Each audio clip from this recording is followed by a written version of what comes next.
Class 9th Biology Chapter 5 Fungi and Algae. Assalamu alaikum. Hope you all are fine by the grace of Allah. First of all, open your book, page number 86 in front of you. That will help you to understand the chapter. In this chapter, we will learn about fungi and algae. As you know that we have studied about unicellular prokaryotes in last chapters. Now we will talk about unicellular or multicellular eukaryotes. Earth around us would have been a mess without the recycling of the dead and waste matters. Along with bacteria, fungi play a great role in recycling of this mess.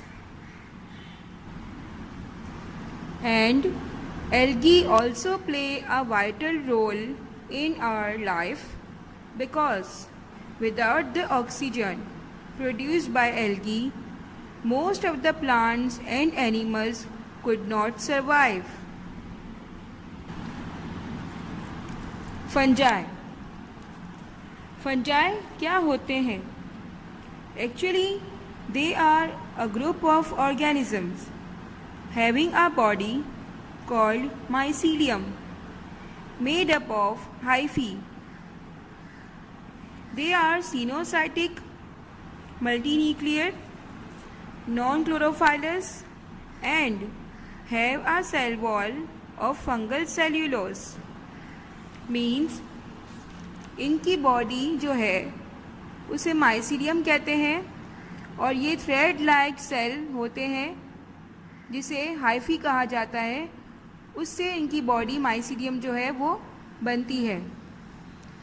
Fungi are coenocytic means बहुत से nuclear होते हैं fungi की body में, fungi के cell में. Non chlorophyllous means इसमें chlorophyll नहीं होता. जैसे कि क्लोरोफिल हम प्लांट सेल में देखते हैं वैसे क्लोरोफिल नहीं होता. सेल वॉल जो है वो फंगल सेल्यूलोज से बनती है which is different from plant cell and bacterial cell. Fungi को अब एक किंगडम में क्लासिफाई किया गया है. किंगडम फंजाई के बारे में हम 3rd चैप्टर में भी पढ़ चुके हैं. Kingdom fungi which includes non chlorophyllous multicellular eukaryotic organisms having cell wall, for example agaricus, mushroom, etc. General characters of fungi. Main characters are: number 1, they are non-chlorophyllous, means इनमें chlorophyll नहीं होता. Number 2, cell wall is made up of fungal cellulose, means वो cellulose जो bacterial cell की cell wall में या plant cell wall में cellulose नज़र आता है उससे डिफरेंट होता है fungal cellulose. Number 3, they are coenocytic, means बहुत सारे न्यूक्लियर होते हैं इनकी बॉडी में, इनके सेल में. Number 4, fungal body is called mycelium which is made up of thread-like structure cells called hyphae. जो थ्रेड लाइक स्ट्रक्चर्स होते हैं जिसे कहते हैं हाइफी, उससे मिलकर इनकी बॉडी जो है फंगल बॉडी बनती है जिसे माइसीलियम कहा जाता है. Number 5, the reserve food is in the form of glycogen particles and oil globules. जैसे कि रिजर्व फूड जो होता है एनिमल्स की बॉडी में ग्लाइकोजन की फॉर्म में होता है और प्लांट बॉडी में जो प्लांट सेल में जो रिजर्व फूड होता है वो स्टार्च के फॉर्म में होता है. लेकिन फंजाई की बॉडी में फंजाई का जो स्ट्रक्चर है उसमें glycogen particles as a food reserve होता है और ऑयल ग्लोब्यूल्स, जो ऑयल के जो ग्लोब्यूल्स होते हैं, ऑयल पार्टिकल्स होते हैं, इसकी फॉर्म में फूड रिजर्व होता है। Number 6, they reproduce asexually bye means of spores और बाय बडिंग और बाय फ्रेगमेंटेशन। एसेक्सुअली ये रिप्रोड्यूस जो होते हैं फंजाई, उनमें 3 तरह की 3 टाइप्स ऑफ रिप्रोडक्शन नज़र आती है, बाय स्पोर फॉर्मेशन और बाय बडिंग और बाय फ्रेगमेंटेशन। इन 3 तरह से एसेक्सुअली रिप्रोड्यूस हो सकते हैं fungi. Number 7, sexually they reproduce by means of conjugation, isogamy. Sexually जिनमें नज़र आता है रिप्रोडक्शन, वो कॉन्जुगेशन के प्रोसेस से नज़र आता है। Number 8, the mode of nutrition may be saprophytic, parasitic, symbiotic. जैसे कि मोड ऑफ न्यूट्रिशन हम बैक्टीरिया में पढ़ चुके हैं चैप्टर 4 कि वो सेप्रोफाइटिक भी होते हैं, पैरासाइटिक भी होते हैं और सिम्बियोटिक होते हैं। इसी तरह फंजाई भी हीटरोट्रॉफिक ऑर्गेनिजम्स होते हैं जिसकी 3 तरह की टाइप्स होती हैं, सेप्रोफाइटिक, पैरासाइटिक एंड सिम्बियोटिक। इसके बारे में डिटेल हम पढ़ चुके हैं चैप्टर नंबर 4 में कि जो सेप्रोफाइटिक होते हैं वो डेड ऑर्गेनिक मैटर्स पे डिपेंडेड होते हैं। जो पैरासाइटिक होते हैं वो टिश्यूज़ में होते हैं, सेल्स में और टिश्यूज़ में पाए जाते हैं और हार्मफुल भी होते हैं होस्ट सेल के लिए। सिम्बियोटिक ऑर्गेनिजम्स वो होते हैं जो अपना फूड तो ऑब्टेन करते हैं किसी बॉडी से, किसी होस्ट सेल से, लेकिन without harming any host cell. Okay. Number 9, there are 2 views about their origin. Fungi के बारे में साइंटिस्ट जो है वो उनके 2 राय थी, 2 मशवरे थे कि फंजाई जो है वो एल्गा से ओरिजिनेटेड हुए हैं या फिर अनफ्लैजिलेटेड प्रोटोजोआ से ओरिजिनेटेड हुए हैं। Number 10, the fungi are distinguished amongst the themselves primarily by their sexual reproductive structures. Scientist ने सबसे पहले कंसिडर किया फंजाई को उनके सेक्सुअल रिप्रोडक्टिव स्ट्रक्चर्स के बेसिस पर, और इसकी बेस्ट एग्जाम्पल क्या है? Yeast, agaricus, penicillium, rhizopus etcetera. Agaricus mushroom. Some species of agaricus are commonly cultivated as food. For example, the button mushroom, Agaricus campestris. Agaricus is the name of a genus, and some species of this genus are commonly cultivated as food. Means यानी कि बहुत सी species जो है वो Agaricus की वो as a food cultivate इनको किया जाता है, as a food because they are edible, जो कि खाने के काबिल होते हैं। और an effort is being made to increase the cultivation of additional species of mushrooms, यानी कि और भी मशरूम्स की स्पीशीज़ को बढ़ाने के लिए इसके लिए कोशिशें जारी होती हैं, कल्टिवेशन होती रहती है इसके लिए, क्योंकि because they are edible. Especially in Asia, ख़ास तौर पे एशिया में, जहाँ पर चाइनीज़ जो है आपने देखा होगा कि बहुत सी डिशेस में मशरूम्स भी पाए जाते हैं because of its tasty flavour, और वो हार्मफुल नहीं होते। मैनी है वह हाई प्रोटीन कंटेंट, बहुत सी जो मशरूम्स होते हैं इसमें प्रोटीन कंटेंट बहुत ज़्यादा होता है और इसका बहुत ही डेलिकेट फ्लेवर होता है। Number 2, Penicillium. Among the other economically important fungi, penicillium is one of the name. बहुत से इकोनॉमिकली जो इम्पॉर्टेंट है फंजाई के, बहुत से जीनस इम्पॉर्टेंट हैं, लेकिन उसमें एक इम्पॉर्टेंट जीनस जो है वो पेनिसिलियम भी है। कुछ स्पीशीज़ ऐसी हैं पेनिसिलियम की जिससे एंटीबायोटिक बनती हैं। The main antibiotic of this species is penicillin. Other species of the genus give the characteristics, flavors and aromas to cheese. बहुत सी स्पीशीज़ ऐसी हैं पेनिसिलियम की जो एंटीबायोटिक में तो हेल्प करती हैं, और कुछ स्पीशीज़ जो ऐसी हैं जो चीज़ का जो अरोमा यानी कि चीज़ की जो खुशबू आ रही होती है वो बिकॉज ऑफ फंजाई आ रही होती है, और उसको जो चीज़ का जो फ्लेवर होता है वो भी बिकॉज ऑफ दिस फंजाई आ रहा होता है। इस स्पीशी की वजह से वो फ्लेवर और अरोमा जो खुशबू आ रही होती है चीज़ की, वो इसी स्पीशीज़ की वजह से आ रही होती है। Eusteligo. Another kind of fungi, including Eusteligo, are responsible for the rust and smut diseases of cereals. Eusteligo जो है ये भी स्पीशी है फंजाई की ही, लेकिन ये इनसे डिजीज़ कॉज होती है जिसका नाम है, डिजीज़ का नाम है रस्ट एंड स्मट, जो कि सीरियल्स पे, जो कि ग्रेन्स होते हैं, जो सीरियल ग्रेन्स होते हैं उस पे ये डिजीज़ कॉज करते हैं ये fungi.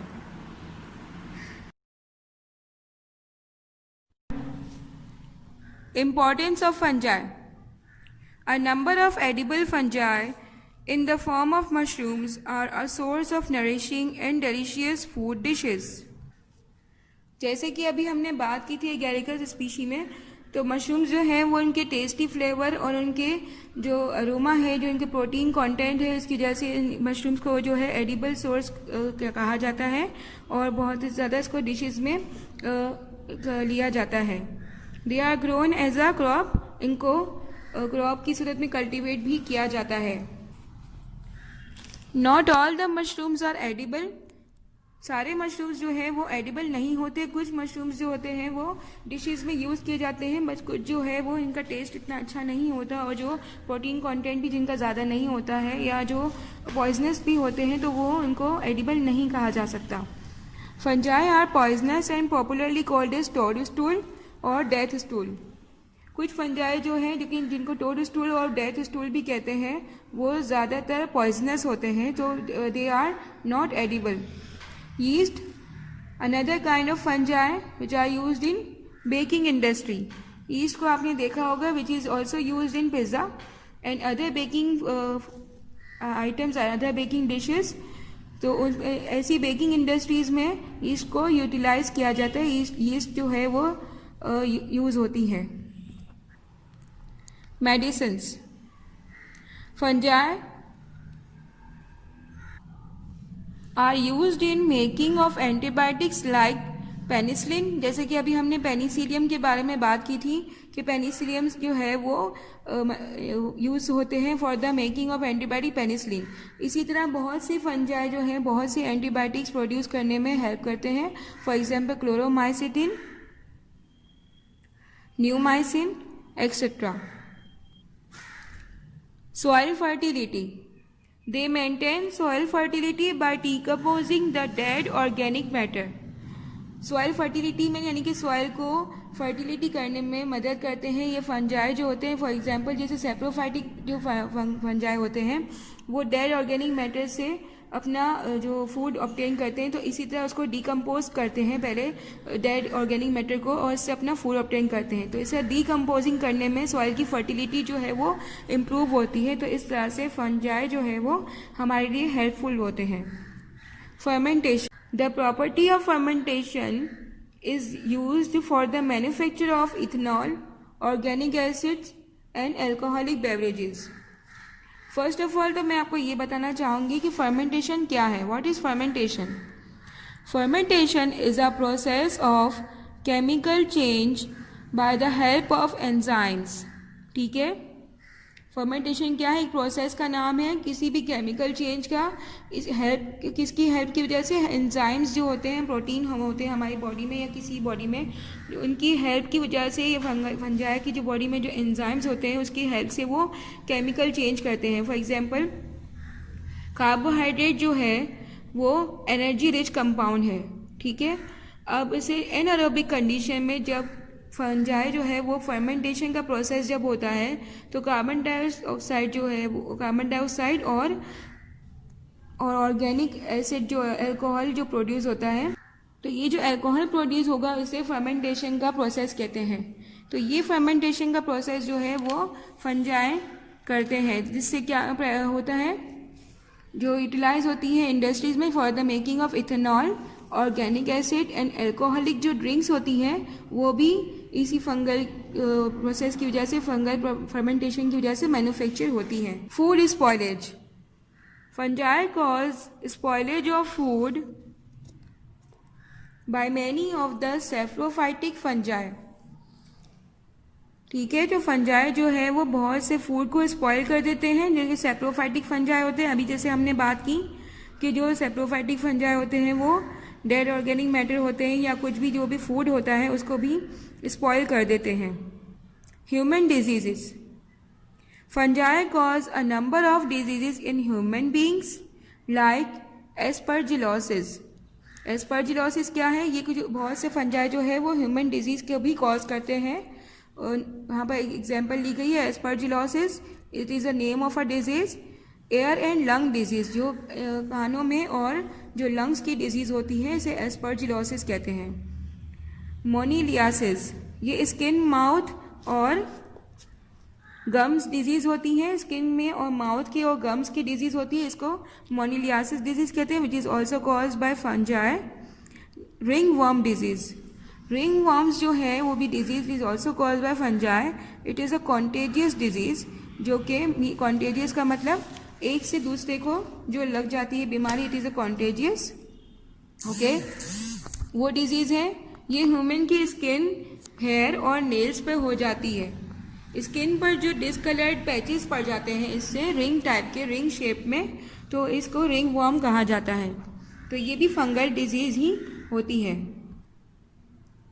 Plant diseases, fungi destroy many agricultural crops. बहुत सी जो क्रॉप्स होती हैं, फॉर एग्जांपल फ्रूट्स की है या कुछ ऑर्नामेंट्स की है, ऑर्नामेंटली जो है, और अदर काइंड ऑफ प्लांट्स की बहुत सी क्रॉप्स जो है वो फंजाई डिस्ट्रॉय कर देते हैं। They cause disease loose smut of wheat, जैसे गंदम में जो कुछ डिजीज जो कॉज करते हैं उसे लूज स्मट कहते हैं।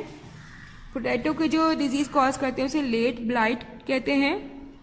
इसी तरह रस्ट एंड स्मर्ट्स के बारे में अभी हमने यूस्टेलिगो में पढ़ा था कि यूस्टेलिगो स्पीशीज जो है फंजाई की, वो rust and smuts disease cause करते हैं। किसे? सीरियल्स पे, जो सीरियल्स होते हैं ग्रेन्स, उस पर डिजीज कॉज करते हैं ये fungi. Spoilage, many types of fungi are responsible for the spoilage of leather goods, wool, books, timber, cotton etcetera. बहुत से फंजाई ऐसे होते हैं जो इन सारी चीज़ों को स्पॉइल करने में रिस्पॉन्सिबल होते हैं, जो कि लेदर गुड्स है, जो लेदर से बनी हुई चीज़ें होती हैं, वूल है, बुक्स, जैसे आपने बुक्स है होती हैं, वो भी कुछ दिनों बाद अगर आपने देखा हो तो उसमें भी फंगस टाइप का कुछ पड़ जाता है, तो वो ये सब डिजीज़ कॉज करती हैं सब चीज़ों को। ठीक है, इसे स्पॉइलेज कहते हैं। Our next topic is algae. Algae जो है बहुत ही लार्ज ग्रुप है ऑर्गेनिजम्स का, which is ranging from unicellular to multicellular. पहले एल्गी को एज अ प्लांट कंसिडर किया जाता था, फिर विटेकर स्कीम के अकॉर्डिंग इन्हें दो ग्रुप्स में डिवाइड किया गया था। किंगडम प्रोटिस्टा, जिसमें यूनिसेलुलर यूकैरियोटिक एल्गी इंक्लूड किए गए थे, और किंगडम प्लांटी, जिसमें मल्टीसेलुलर एल्गी को इंक्लूड किया गया था। Finally, as according to Margulis and Schwartz scheme, the algae have been placed in kingdom Protoctista. Algae are mainly aquatic autotrophic organism. They may be single-celled, means unicellular, जैसे कि Chlamydomonas, और multicellular seaweeds भी होते हैं, जैसे कि Sargassum. All the algae are placed in Protoctista. जैसे कि अभी हमने क्लासिफिकेशन के बारे में बताया कि एल्गी को प्रोटोक्टिस्टा में अलग से किंगडम में रखा गया है। Algae are classified on the basis of pigment, they may be green, golden brown, brown and red algae. Algae को उनके जो पिगमेंट होते हैं एल्गी में, उसके बेसिस पर क्लासिफाई किया गया है, जो कि ग्रीन भी हो सकते हैं, गोल्डन ब्राउन भी हो सकते हैं, ब्राउन भी हो सकते हैं और रेड भी हो सकते हैं। All algae contain chlorophyll plus a pigment which mask that green algae. जितने भी एल्गी होते हैं उन सब में क्लोरोफिल तो मौजूद होता है, लेकिन कुछ एल्गी ऐसे होते हैं जिनमें एक और भी पिगमेंट पाया जाता है जो कि ये कलर इनको प्रोवाइड करते हैं। फॉर एग्जांपल अभी जैसे मैंने बात की green, golden brown, brown and red algae, इनमें ये क्लोरोफिल के साथ एक और पिगमेंट होता है जो इनका कलर जो जाहिर करता है। They are also classified on the basis of chemistry of cell wall and chemical compound use to store excess food. इनको इस पिगमेंट के अलावा और किसके बेसिस पे क्लासिफाई किया गया? इनकी केमिस्ट्री ऑफ, यानी कि इनके सेल वॉल के जो कंपाउंड्स जो है जिससे वो कंपोज हुआ हुए है सेल वॉल, उसकी केमिस्ट्री से इसको क्लासिफाई किया गया है एल्गीज को। और इनकी जो केमिकल कंपाउंड जो कि जो स्टोर करते हैं फूड, जो जैसे कि अभी हमने बात की थी कि एनिमल्स जो है वो ग्लाइकोजन में फूड स्टोर करते हैं, प्लांट्स जो है वो स्टार में फूड स्टोर करते हैं, इसलिए फंजाई जो है वो ऑयल ग्लोब्यूल्स और ग्लाइकोजन पार्टिकल में फूड स्टोर करते हैं। इसी तरह एल्गी भी अलग अलग तरह से अपना फूड स्टोर करते हैं जो एक्सेस फूड होता है वो। Common examples of algae are chlamydomonas, spirogyra, ulva, etcetera. Chlamydomonas, it is a freshwater alga. Freshwater alga means जो क्लेमाइडोमोनास होता है स्पीशी जो which is belong to algae, ये जो है मैरीन वाटर में पाए नहीं जाते हैं। ये जो दरिया के जो पानी होते हैं इसे फ्रेश वाटर कहा जाता है और वहाँ ये पाए जाते हैं।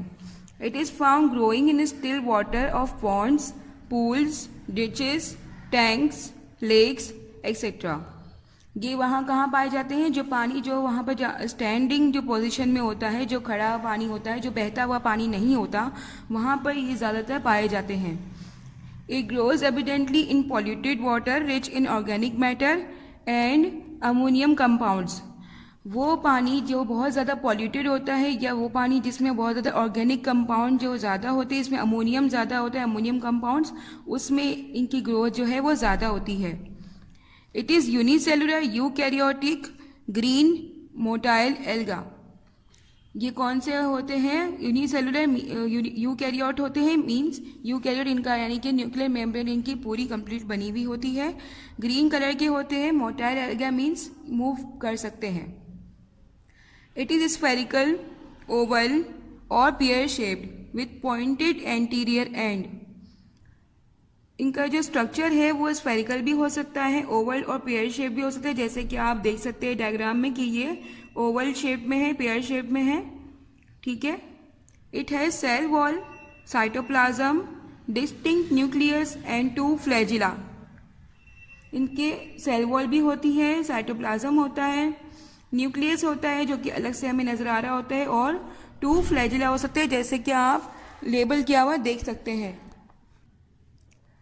Cell wall is thin but firm and transparent. जो इसकी सेल वॉल होती है क्लेमाइडोमोनास की, वो ट्रांसपेरेंट होती है, बहुत पतली होती है, थिन होती है और फर्म होती है। It is made up of cellulose and pectin compounds. जो किससे बनी हुई होती है सेल वॉल? सेल्यूलोज से और पेक्टिन कंपाउंड से बनी हुई होती है। Cytoplasm has an outer thin clear region and an inner dense region. Cytoplasm का जो है वो आप देख सकते हैं फिगर में कि वो अंदर का जो रीजन है बहुत ज़्यादा डेंस है, बहुत ज़्यादा इसके अंदर क्लोरोप्लास्ट से जो कि फिल हुआ है पूरा, वो डेंस है पूरा। ठीक है।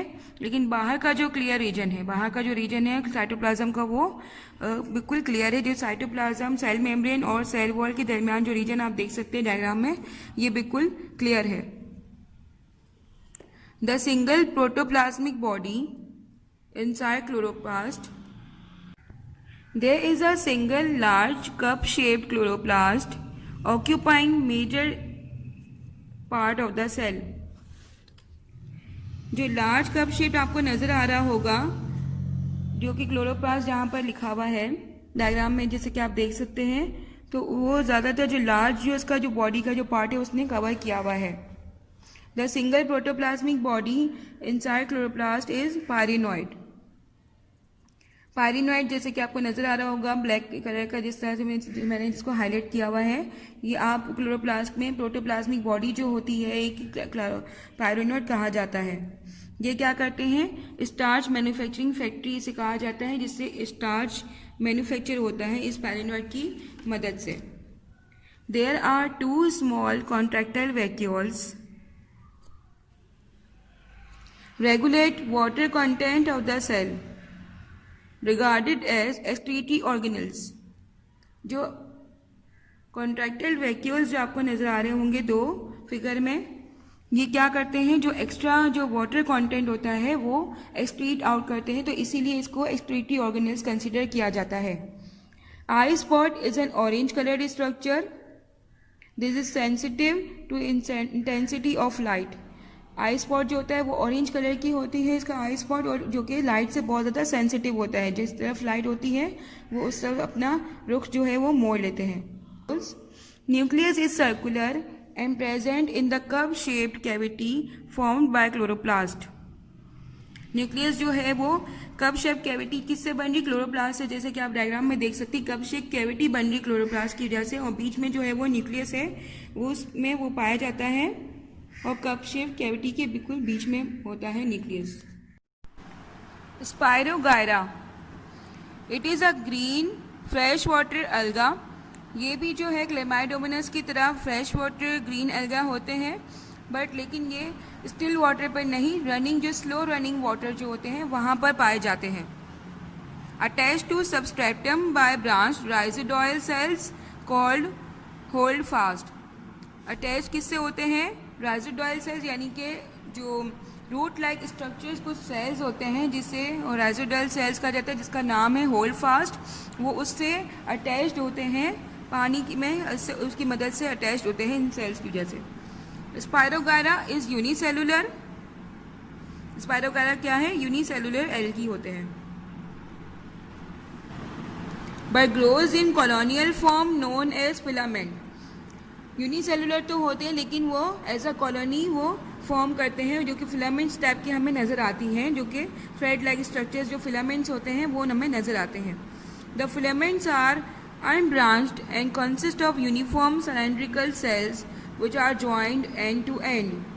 जो फिलामेंट्स होती हैं वो अनब्रांच होती है, यानी कि उसकी ब्रांचेस नहीं होती है, वो एक दूसरे से एंड टू एंड, एक एंड से लेकर दूसरे एंड तक एक दूसरे से फिलामेंट्स जो है वो अटैच होती हैं, जैसे कि आप फिगर में देख सकते हैं.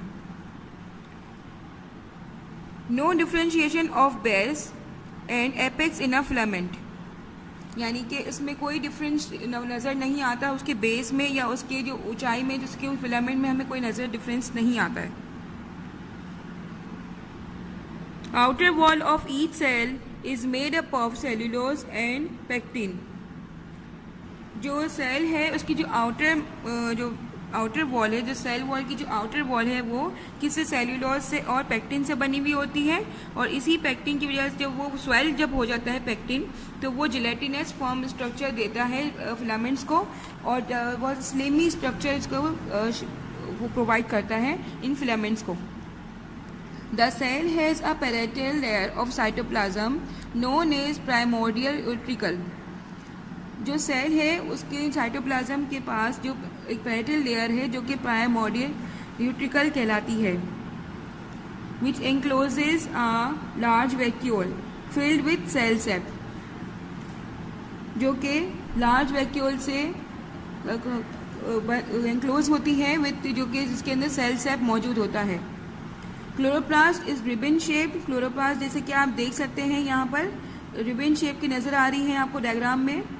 Ribbon shape varies from 1 to 14 according to species. इसका जो नंबर है वो स्पीशीज के अकॉर्डिंग, इसका जो क्लोरोप्लास्ट का नंबर जो है वो अकॉर्डिंग टू स्पीशी वेरी करता है, यानी कि किसी में 1 होती है, किसी में 2, किसी में 3, इस तरह 1 से लेके 14 तक इनके जो नंबर है क्लोरोप्लास्ट का वो वेरी करता है. Spirally arranged in protoplasm.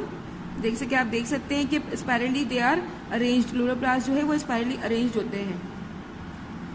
Each chloroplast has several rounded bodies along its length. जितनी उसकी लेंथ होगी क्लोरोप्लास्ट की, उसमें सेवरल राउंडेड बॉडीज छोटे छोटे से आपको नजर आ रहे होंगे डायग्राम में, वो उसके अंदर होती है. जितनी ज़्यादा लेंथ होगी क्लोरोप्लास्ट की, उसमें इतनी ज़्यादा बॉडीज होगी, और जो कि प्रोटीन से बनी हुई होती है, which are known as pyrenoids, जिसे पायरिनॉइड्स कहा जाता है. Nucleus is present in the center of cell. It is suspended by cytoplasmic strands. आपको नज़र आ रहा होगा जैसे जहाँ पर न्यूक्लियस बीच में जो लिखा हुआ है, जहाँ पर वो साइटोप्लाज्मिक सेल से सस्पेंडेड होता है, और जैसे आपको नज़र आ रहा होगा कि ये बढ़ा हुआ जो नज़र आ रहा है वो साइटोप्लाज्मिक स्ट्रेंथ उसको कहा जाता है, जो न्यूक्लियस है वो एक्सपेंड करता है। ठीक है,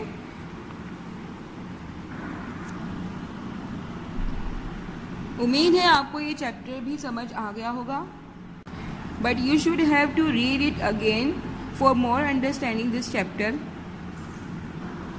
इस चैप्टर की भी आपको जो होमवर्क होगा वो भी आपको करना होगा अपनी नोटबुक में। Thank you.